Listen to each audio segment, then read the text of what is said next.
মহানবী হজরত মুহাম্মদ সাল্লাল্লাহু আলাইহি ওয়াসাল্লামের সাহাবীদের মধ্যে একমাত্র হজরত ইমাম আলী আলাইহিসসালামের প্রাঞ্জল বর্ণনায় ইরফানি বা আধ্যাত্মিক নিগূঢ়তত্ত্ব সম্পন্ন এবং আধ্যাত্মিক জীবনের স্তরসমূহের সাথে সংশ্লিষ্ট, যা ইসলামের এক অমূল্য সম্পদ ভাণ্ডার। কিন্তু অন্যান্য সাহাবীদের বক্তব্য বা রচনায় এ ধরনের বিষয়ের কোনো সন্ধানই পাওয়া যায় না। এমনকি হজরত ইমাম আলী আলাইহিসসালামের শিষ্যদের মধ্যে মহান শিষ্য আর কারো ছিল না, যাদের মধ্যে হজরত সালমান ফার্সি রাদিয়াল্লাহু আনহু, হজরত রশিদ হাজারি রাদিয়াল্লাহু আনহু, হজরত মাইসাম তাম্মার রাদিয়াল্লাহু আনহু অন্যতম। ইসলামে আধ্যাত্মিক পুরুষদের উপরোক্ত স্তরের পরবর্তী স্তর দ্বিতীয় হিজরি শতাব্দীতে যারা জন্মগ্রহণ করেছেন তাদের মতে তাউসে ইয়ামানি, মালিক বিন দিনার, ইব্রাহিম আদহাম এবং শাকিক বালখির নাম উল্লেখযোগ্য। তবে এরা আরেফ বা সুফি হিসেবে আত্মপ্রকাশের পরিবর্তে কৃচ্ছতা সাধনকারী হিসেবে আত্মপ্রকাশ করেন এবং জনগণের কাছে ওয়ালি আল্লাহ বা শতসিদ্ধ পুরুষ হিসেবে পরিচিতি লাভ করেন।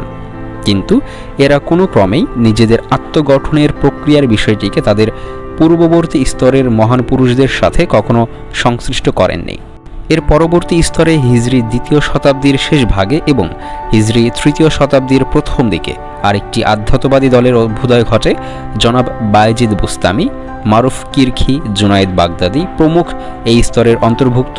এরা সবাই আধ্যাত্মবাদের প্রক্রিয়ার অনুসারী ছিলেন এবং আরেফ বা সুফি হিসেবে আত্মপ্রকাশ করেছিলেন। এরা সবাই কাশফ বা আত্ম উপলব্ধি এবং শুহুদের বা অন্তর্দর্শন ভিত্তিতে বক্তব্য প্রদান করেছেন। তাদের ওই ধরনের কথা ইসলামে বাহ্যিক রূপের সাথে ছিল সাংঘর্ষিক, ফলে তাদের ওইসব কর্মকাণ্ড সমসাময়িক ফকিহ বা ইসলামী আইন বিশারদ ও মুতাকাল্লিমিনদের, ইসলামী বিশ্বাস শাস্ত্রবিদদের তাদের বিরুদ্ধে বিদ্রোহী করে তোলে, যার পরিণতিতে তারা অত্যন্ত জটিল পরিস্থিতির সম্মুখীন হন।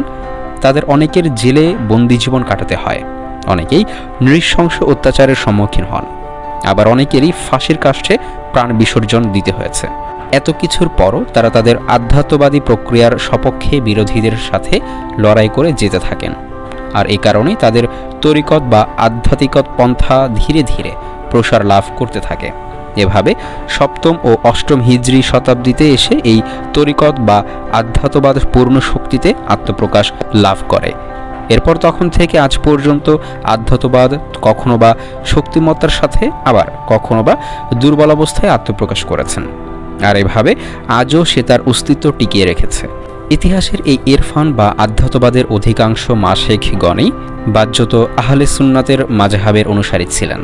বর্তমানে তরিকতপন্থীদের বিশেষ আচরণবিধি ও সংস্কৃতি সবই তাদের পূর্বপুরুষদের স্মৃতিবাহক, যার সাথে পবিত্র কুরআন ও সুন্নাহ নির্দেশিত পদ্ধতির তেমন কোনো সংহতি নেই। অবশ্য তাদের বেশ কিছু নিয়মনীতি ও সংস্কৃতি শিয়াদের মধ্যেও কিছুটা সংক্রমিত হয়েছে। একদল লোক এ ব্যাপারে বলেছেন যে ইসলামে আধ্যাত্মবাদের প্রক্রিয়া সুস্পষ্টভাবে বর্ণিত হয়নি, তবে মুসলমানরা নিজেরাই আত্মোপলব্ধি ও আত্মশুদ্ধির প্রক্রিয়া আবিষ্কার করেছেন, যা আল্লাহর কাছেও গৃহীত হয়েছে। যেমন খ্রিস্টানদের মধ্যে চিরকুমার জীবনযাপনের ব্যাপারে হজরত ঈসা মসীহ আলাইহিসসালাম কিছুই বলেননি, বরং খ্রিস্টানরাই তা আবিষ্কার করেছে এবং তা সর্বজন গ্রাহ্য বিষয়ে পরিণত হয়েছে। মহান আল্লাহ বলেছেন, আর সন্ন্যাসবাদ তো তারা নিজেরাই আল্লাহর সন্তুষ্টি লাভের জন্য প্রবর্তন করেছিল, আমি তো তাদেরকে ওই বিধান দেইনি, অথচ এটাও তারা যথাযথভাবে পালন করেনি। সূরা আল হাদিদ আয়াত ২৭। এভাবে প্রত্যেক তরিকতপন্থী দলের প্রতিষ্ঠাতা মুর্শেদ যে বিশেষ নিয়মনীতি বা কর্মপদ্ধতিকে উপযোগী বলে নির্ধারণ করেছেন, তাই তার মুরিদগণকে অনুসরণ করার নির্দেশ দিয়েছেন, আর সেটাই পরবর্তীতে একটি ব্যাপক ও স্বকীয় আধ্যাত্মিক পদ্ধতি হিসেবে গড়ে উঠেছে। উদাহরণস্বরূপ বিশেষ পদ্ধতিতে জিকিরের অনুষ্ঠান, আধ্যাত্মমূলক সঙ্গীত চর্চা ও জিকিরকালীন চরম উল্লাসের বহিঃপ্রকাশ ইত্যাদি উল্লেখযোগ্য। এমনকি কোনো কোনো তরিকতপন্থীদের কার্যকলাপ কখনো কখনো এমন পর্যায়ে গিয়ে দাঁড়ায় যে ইসলামী শরীয়ত একদিকে আর তরিকত পদ্ধতি তার বিপরীত দিকে অবস্থান গ্রহণ করে। এসব তরিকতপন্থীরা বাস্তবে বাতেনি বা গুপ্তপন্থীদের দলভুক্ত হয়েছে, কিন্তু পবিত্র কুরআন ও সুন্নাহর মাপকাঠি অনুসারে শিয়াদের দৃষ্টিতে ইসলামের স্বরূপ তথাকথিত তরিকতপন্থীদের বিপরীত। যদি এ পথই সঠিক হতো তাহলে ইসলামের নির্দেশাবলীও অবশ্যই মানুষকে এ বাস্তব সত্যের দিকেই পরিচালিত করত। এটা কখনোই সম্ভব নয় যে ইসলাম তার কিছু কর্মসূচির ব্যাপারে অবহেলা করবে অথবা হারাম বা ওয়াজিব কোনো বিষয় লঙ্ঘনের ব্যাপারে কাউকে ক্ষমা করে দেবে। মহান আল্লাহ পবিত্র কুরআনের বহু স্থানে বলেছেন যে মানুষ কুরআনের অর্থ উপলব্ধির জন্য যেন গভীরভাবে চিন্তাভাবনা ও গবেষণা করে, সে সামান্য কিছু বাহ্যিক অর্থ বোঝার মাধ্যমেই যেন তুষ্ট না হয়। পবিত্র কুরআনের অসংখ্য আয়াতে এ সৃষ্টিজগতের মহান আল্লাহর অসীম মহিমার নিদর্শন হিসেবে আখ্যায়িত করেছেন। পবিত্র কুরআনে উদ্ধৃত ওইসব নির্দেশাবলীর প্রতি একটু গভীরভাবে চিন্তাভাবনা করলে বোঝা যাবে যে নির্দেশগুলো তার অন্য কিছুর প্রতি নির্দেশ করেছে, নিজের প্রতি নয়। যেমন লালবাতি সাধারণত বিপদের সংকেত হিসেবে ব্যবহৃত হয়। কোনো ব্যক্তি লালবাতি দেখা মাত্রই বিপদের আশঙ্কা করে, তখন সে বিপদের আশঙ্কা ছাড়া আর কিছুই দেখতে পায় না, কারণ তখন যদি সে ওই বাতির রং, কাজ ইত্যাদি সম্পর্কে চিন্তা করে তাহলে সে সেখানে বিপদের কোনো চিত্রই খুঁজে পাবে না। সুতরাং এই সৃষ্টিজগতে যদি মহান আল্লাহর নির্দেশন হয়ে থাকে তাহলে এই সৃষ্টিজগতের কোনো স্বাধীন ও সার্বভৌম অস্তিত্ব থাকে না। তখন যেদিকে আমরা তাকাই না কেন শুধুমাত্র মহান আল্লাহ ছাড়া অন্য কিছু অস্তিত্ব আমরা খুঁজে পাব না। তাই যে ব্যক্তি পবিত্র কোরআনের শিক্ষা ও হেদায়েতের দ্বারা আলোকিত হয়ে ওই দৃষ্টিতে ও সৃষ্টিজগতের দিকে তাকাবে, সেও পবিত্র ও মহান আল্লাহ ছাড়া অন্য কিছুর অস্তিত্বই উপলব্ধি করবে না। অন্যরা পৃথিবীর বাহ্যিক সৌন্দর্য অবলোকন করে, কিন্তু সে এই সংকীর্ণ পৃথিবীর জানালা দিয়ে সর্বস্রষ্টা আল্লাহর অনন্ত ও অনুপম সৌন্দর্য অবলোকন করে, যা এই সৃষ্টিজগতের মধ্যে আত্মপ্রকাশিত হয়ে থাকছে। তখন সে নিজের সমগ্র অস্তিত্বকে ভুলে গিয়ে একমাত্র আল্লাহর ভালোবাসার কাছে স্বীয় হৃদয় সমর্পণ করে। এটা অত্যন্ত স্পষ্ট বিষয় যে এই বিশেষ উপলব্ধি নিঃসন্দেহে মানুষের পঞ্চেন্দ্রিয় বা কল্পনা বা বুদ্ধিবৃত্তির কাজ নয়, বরঞ্চ এসব মাধ্যম নিজেই আল্লাহর এক বিশেষ নিদর্শন স্বরূপ। আর ওইসব মাধ্যমের দ্বারা মানুষ প্রকৃত হেদায়েত পেতে সক্ষম হয়। হযরত ইমাম আলী আলাইহিস সালাম বলেছেন, সে তো আল্লাহ নয় যে জ্ঞানের পরিসীমায় সীমাবদ্ধ, বরং তিনি আল্লাহ যিনি প্রমাণের ক্ষেত্রে বুদ্ধিবৃত্তিকে নিজের প্রতি পথ নিদর্শন প্রদান করে। আর আল্লাহর এই পথের সন্ধান প্রাপ্তি সম্পূর্ণরূপে আত্মবিস্মৃত হয়ে শুধুমাত্র মহান আল্লাহকে স্মরণ করার মতো যোগ্যতা অর্জন করা ছাড়া সম্ভব নয়। মহান আল্লাহ অন্যত্র বলেছেন, হে মুমিনগণ, তোমরা তোমাদের আত্মার অবস্থা সম্পর্কে চিন্তা করো। তোমরা যখন সৎপথে রয়েছ তখন কেউ পথভ্রষ্ট হলে তাতে তোমাদের কোনো ক্ষতি নেই। সূরা আল মায়েদা আয়াত 105। অর্থাৎ মানুষ তখন বুঝতে সক্ষম হবে যে মহান আল্লাহর হেদায়েত প্রাপ্তির একমাত্র পথই হচ্ছে মানুষের নিজের বিবেকের প্রতি দৃষ্টিপাত করা, আর মহান আল্লাহই তার পথ নির্দেশকারী। তার বিবেক ও মহান আল্লাহ মানুষকে তখন তার নিজের প্রকৃত রূপকে ভালোভাবে চিনতে ও উপলব্ধি করতে উদ্বুদ্ধ করে, যাতে করে অন্য সকল পথ ত্যাগ করে একমাত্র আত্ম উপলব্ধির পথ সে অনুসরণ করে। তখন সে স্বীয় আত্মার সংকীর্ণ জানালা দিয়ে স্বীয় স্রষ্টার প্রতি দৃষ্টিপাত করতে সক্ষম হয়, আর এভাবেই সে নিজের অস্তিত্বের প্রকৃতপক্ষে রহস্যের সন্ধান পায়। এ ব্যাপারে আমাদের মহানবী হযরত মুহাম্মদ সাল্লাল্লাহু আলাইহি ওয়াসাল্লাম বলেছেন, যে নিজেকে চিনতে পেরেছে সে আল্লাহকেও চিনতে পেরেছে। হযরত আলী আলাইহিস সালাম বলেছেন, যে নিজেকে জানতে পারলো নিশ্চয়ই সে আল্লাহকেও জানতে পারলো। বিহারুল আনোয়ার 2য় খণ্ড 186 নম্বর পৃষ্ঠা। মহানবী সাল্লাল্লাহু আলাইহি ওয়াসাল্লাম বলেছেন, তোমাদের মধ্যে সেই ব্যক্তি আল্লাহকে ভালোভাবে জানেন যে নিজের আত্মাকে ভালো করে চিনেছে। হযরত ইমাম আলী আলাইহিস সালাম আরও বলেছেন, তোমাদের মধ্যে যে ব্যক্তি নিজেকে বেশি চেনে সে তার প্রতিপালককেও তোমাদের মধ্যে বেশি চেনে। গুরারুল হিকাম 2য় খণ্ড 655 নম্বর পৃষ্ঠা। আর এ পথ অনুসরণের কর্মসূচির ব্যাপারে পবিত্র কুরআনে অনেক আয়াত উদ্ধৃত হয়েছে। সেখানে মহান আল্লাহ তাকে স্মরণ করার নির্দেশ দিয়েছেন, বলেছেন, তোমরা আমাকে স্মরণ করো তাহলে আমিও তোমাদেরকে স্মরণ করব। সূরা আল বাকারা 152 নম্বর আয়াত। এছাড়া পবিত্র কুরআন ও সুন্নাহর সর্বত্র বিস্তারিতভাবে সৎ কাজের প্রতি আদেশ করা হয়েছে।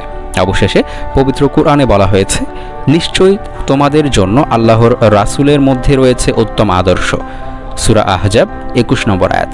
পবিত্র কুরআনের অন্যত্র মহান আল্লাহ বলেছেন যে প্রত্যেক উম্মতের মধ্যে হতে আমি একজন বর্ণনাকারী দাঁড় করাবো, যে তাদের মধ্যে থেকেই তাদের বিপক্ষে এবং তাদের বিষয়ে আপনাকে সাক্ষীস্বরূপ উপস্থাপন করব। আমি আপনার প্রতি গ্রন্থ নাজিল করেছি, যেটি এমন যে তাতে প্রত্যেকটি বস্তুর সুস্পষ্ট বর্ণনা, হেদায়েত, রহমত এবং আত্মসমর্পণকারীদের জন্য রয়েছে সুসংবাদ। সূরা আল নাহল 89 নম্বর আয়াত। একজন মুসলমানের দায়িত্ব হলো আল্লাহ ও তার রাসূল যেসব বিধিনিষেধ দিয়েছেন তা পালন করে দুনিয়াতে চলা। এসব বিধিবিধান পালনে বাধা হয়ে দাঁড়ায় দুনিয়ার লোভ লালসা, যা থেকে বেঁচে থাকার জন্য মুসলমানদের জন্য জরুরি। ইসলামের আরেকটি দিক হলো আধ্যাত্মিকতা, যাকে কোরআনের ভাষায় তাজকিয়া বলা হয়। মুসলমানদের মূল স্পন্দন এখানেই। যে ব্যক্তি যত বেশি আধ্যাত্মিকতা চর্চা করবে সে তত বেশি ভালো মুসলমান হিসেবে গণ্য হবে এবং দুনিয়ার লোভ লালসা মুক্ত হতে পারবে। দরবেশ শব্দটি ফার্সি শব্দ থেকে আগত, যার শাব্দিক অর্থ হল অভাবী, নিঃস্ব, ভিক্ষুক, ফকির।